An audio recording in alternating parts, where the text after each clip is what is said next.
In the prosperous kingdom of Yugonabo, there was a ruler known as King Obis, a man of great wisdom and strength. He was beloved by his people and respected by rulers from far and near.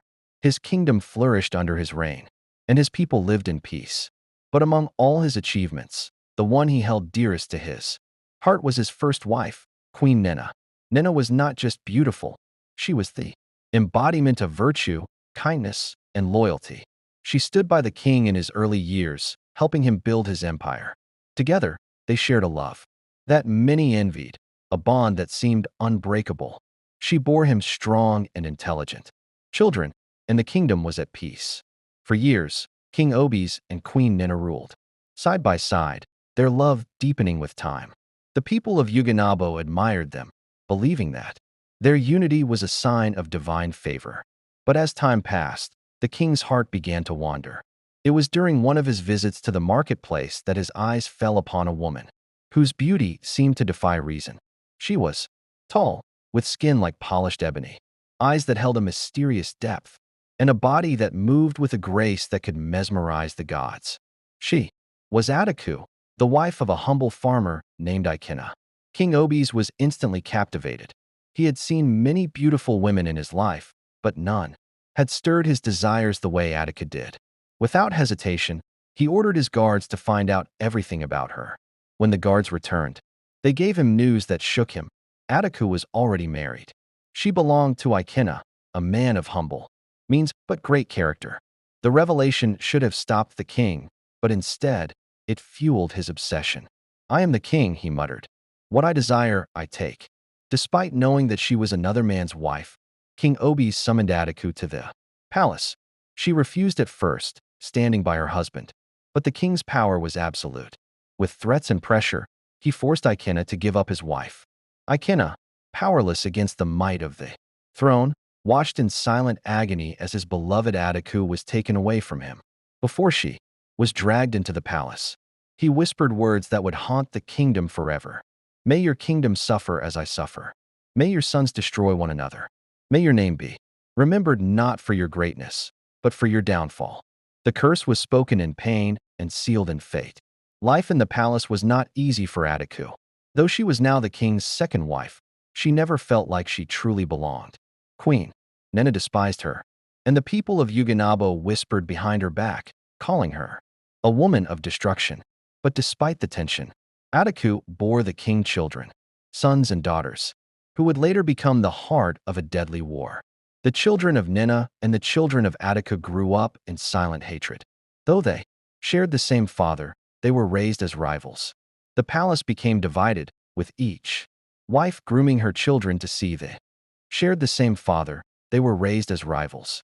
The palace became divided, with each wife grooming her children to see the other as a threat. And then, one fateful day, King Obis died suddenly.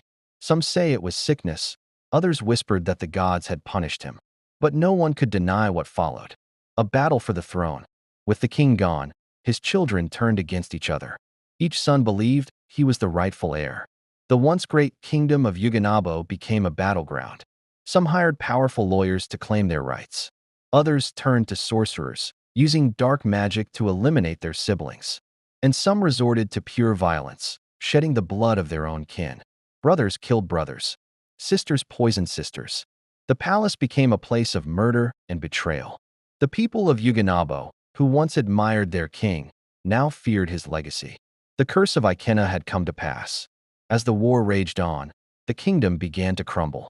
Villages were burned, crops destroyed, and innocent people caught in the crossfire. The once mighty Yugonabo fell into ruins. The sons and daughters of King Obis perished one by one, each consumed by greed and vengeance. By the time the bloodshed ended, there was nothing left to fight for. The palace stood empty, a haunting reminder of a king who had betrayed love for beauty. Ikena's curse had been fulfilled, and thus, the name of King Obis, once a symbol of greatness, became a tale of tragedy, a story told to warn future kings, not to let power blind them to what truly matters. The once great kingdom of Yugonabo was now a land of whispers and shadows. The death of King Obis had not only left a throne without a ruler, but had also set his own. blood against each other. His sons, born of different mothers, no longer saw themselves as brothers. His daughters, once innocent, had become pawns in a deadly game. The people of the land, who once praised their king, now feared the bloodline he left behind. A kingdom without unity is a kingdom bound for destruction. The war began quietly, first with poisoned meals, then with assassinations in the night. The sons of Queen Ninna and Queen Ataku plotted against each other, each claiming the right to the throne. Some went the way of lawyers, seeking justice through written words. Others turned to dark charms, invoking spirits that had long been buried in the dust of forgotten shrines. But the worst were those who took up weapons and turned the palace into a battlefield. The land of Yuganabo, once a place of peace and wisdom, became a place of murder and betrayal. The first true act of war between brothers came when Prince Osandu, the eldest son of Queen Ninna, was found dead in his chambers. His body lay stiff and cold, his lips blackened from the venom of an unknown poison. His mother, Queen Ninna, screamed in agony. "My son," she cried, beating her chest. "Who has done this evil?" But she already knew the answer. Her gaze turned toward Queen Ataku's wing, the palace where her rival lived with her children. Hatred burned in her eyes. That night, she gathered her remaining sons, Prince Afani and Prince Obina, and swore vengeance. "If they have chosen war," she whispered, "then war is what they shall get." The next morning, Prince Obina rode into the marketplace with his mother's guards. He went straight to the home of the herbalist who served Queen Ataku. Without a word, he dragged the old man out before the people and had him beheaded. A message had been sent, but Queen Ataku was not a woman to be frightened. When she heard what had happened, she gathered her own warriors, men loyal to her side of the royal family, and struck back. The war that had begun in whispers had now become a storm. In the midst of the chaos, an old man sat by the riverside, watching the bloodshed unfold. It was Ikena, the man whose wife had been stolen by King Obi's many years ago. His once strong body was weak with age, but his eyes held power. He had watched the king take what was his, and now he watched as the king's own blood devoured itself. He whispered into the wind, "I spoke my words in sorrow, not in hatred. But the gods have listened." And then something happened. A strange sickness began to spread through the palace. It started with the youngest prince, who woke up screaming in the night, his body covered in strange black boils. By morning, he was dead. By the next week, 3 more sons followed. The priests were called, the medicine men summoned, but no cure could be found. Fear spread through the land. The people began to whisper, "This is not war. This is the gods claiming what is theirs." But it was too late. The destruction had already begun. The once mighty palace of Yuganabo stood in ruins. The great throne, once a symbol of power, was covered in dust. The streets that once echoed with the laughter of children were now filled with the silence of death. The people of the land fled in fear, seeking refuge in neighboring villages. No one wanted to remain in a land where the blood of the royal family cursed the earth itself. By the end of the war, only 2 survivors remained. A lone princess, a daughter of Queen Ataku, who had fled the palace before the sickness took hold. An abandoned prince, the last son of Queen Ninna, who had been hidden by a servant. The kingdom was no more. The story of King Obi's became a legend, a warning to future rulers. A man who betrays love for beauty shall leave behind a legacy of sorrow. The kingdom of Yuganabo had fallen. The once mighty palace now lay in ruins, its golden walls stained with the blood of brothers, its grand halls echoing only the whispers of ghosts. The streets, once filled with traitors and laughter, were now deserted. Crows circled the palace like messengers of doom, feasting on the remnants of war. Yet, from the ashes of destruction, 2 survivors emerged. Princess Amara, the only daughter of Queen Ataku, had escaped the bloodshed by fleeing deep into the forests before the sickness took hold. She had grown up in the shadow of betrayal, watching her mother fight for survival in the king's court. Now, she was alone, her mother and brothers dead, her home destroyed. Prince Obiora, the last son of Queen Ninna, had survived only because a loyal servant had hidden him in a secret chamber beneath the palace when the sickness spread. He had awakened to a kingdom reduced to dust, his brothers murdered, his mother's fate unknown. They were strangers to each other, raised as enemies by their warring mothers. Yet, fate had left them as the only blood of King Obi's still standing. But what does a prince do when there is no kingdom left to rule? What does a princess become when there is nothing left to inherit? As the two survivors walked the empty streets, their footsteps the only sound in the silence, a sudden wind howled through the air. The sky darkened.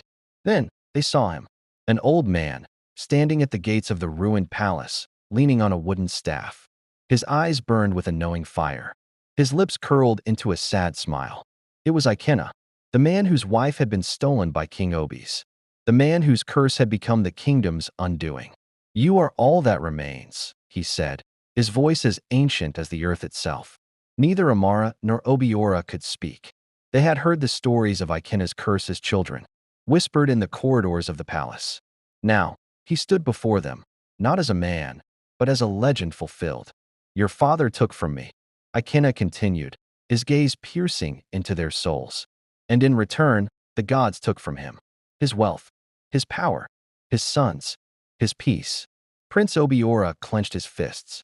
"Are you saying you caused all of this?" Ikena chuckled, though it was not a happy sound. "No, child. The gods caused this. I only spoke the truth." He turned to Amara, whose face was pale with shock. "You," he said, his voice softer now. "You are the daughter of the woman he stole. You were born of beauty and destruction." Then he looked at Obiora. "And you are the son of the woman who was betrayed. You were born of love and loss. You both stand where your father once ruled." He continued, raising his staff toward the ruins. "And now, the gods watch to see what you will do with what is left." With that, he turned and walked away, his figure disappearing into the mist, leaving his words hanging in the air like an unfinished prophecy. Part 13. A choice that will shape the future. For the first time, Amara and Obiora looked at each other not as enemies, but as the only family they had left. They could continue the hatred of their mothers, or they could break the cycle. They could walk away, leaving the kingdom to be swallowed by time, or they could stay and rebuild it from the ashes. But one thing was certain, the gods were still watching, and whatever path they chose would determine whether Yuginabo remained cursed forever or found redemption. The sun had long set over Yuginabo, yet the ruins of the palace still carried the warmth of past fires. Prince Obiora and Princess Amara stood in the silent courtyard, the echoes of their ancestors whispering through the wind.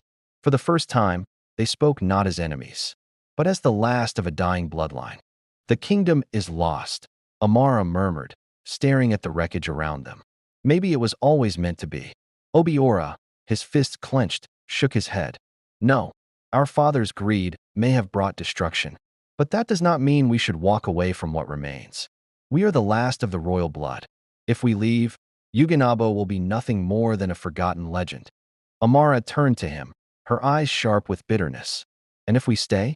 What happens when the people reject us? When the same curses that took our families come for us?" A cold silence followed. The choice before them was not one of power, but of survival. But deep within the ruined palace, something ancient stirred. Part 15. The Shadow Beneath the Throne. That night, as Amara and Obiora lay in the ruins of the Great Hall, a strange presence filled the air. The wind whistled through the cracks in the walls, and the once glorious throne stood covered in dust and shadows. Then they heard it, a whisper, not from the wind, not from the trees, but from deep beneath the earth. Blood calls to blood. Amara jolted upright. "Did you hear that?" Obiora, breathing heavily, nodded. It came from under the throne.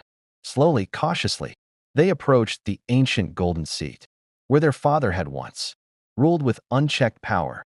The closer they got, the stronger the air seemed to vibrate with an unseen force. Obiora hesitated, then pushed against the base of the throne. With a deep, grinding rumble, the throne shifted, revealing a hidden staircase leading into darkness. Amara's breath caught. "What is this?" Obiora turned to her, his expression grim. Only one way to find out. Together, they descended into the unknown. Part 16. The Secret of the Ancestors. The air grew colder as they stepped into the underground chamber, torches lighting themselves as if they had been waiting for them. The walls were lined with ancient carvings, stories written in the blood of their forefathers. At the center of the chamber stood a massive stone tablet. inscribed with words that seemed to glow faintly in the dim light. Amara stepped closer, reading the text aloud. He who rules with greed shall bring ruin. She who bears the stolen crown shall weep in death. The blood of the betrayed and the betrayer shall end in fire, unless a final heir returns balance. Obiora exhaled sharply. This was foretold. Amara turned to him, her expression pale. Our father didn't just steal my mother from Ikena. He stole the very right to rule. The gods never intended for his bloodline to continue. Obiora clenched his fists,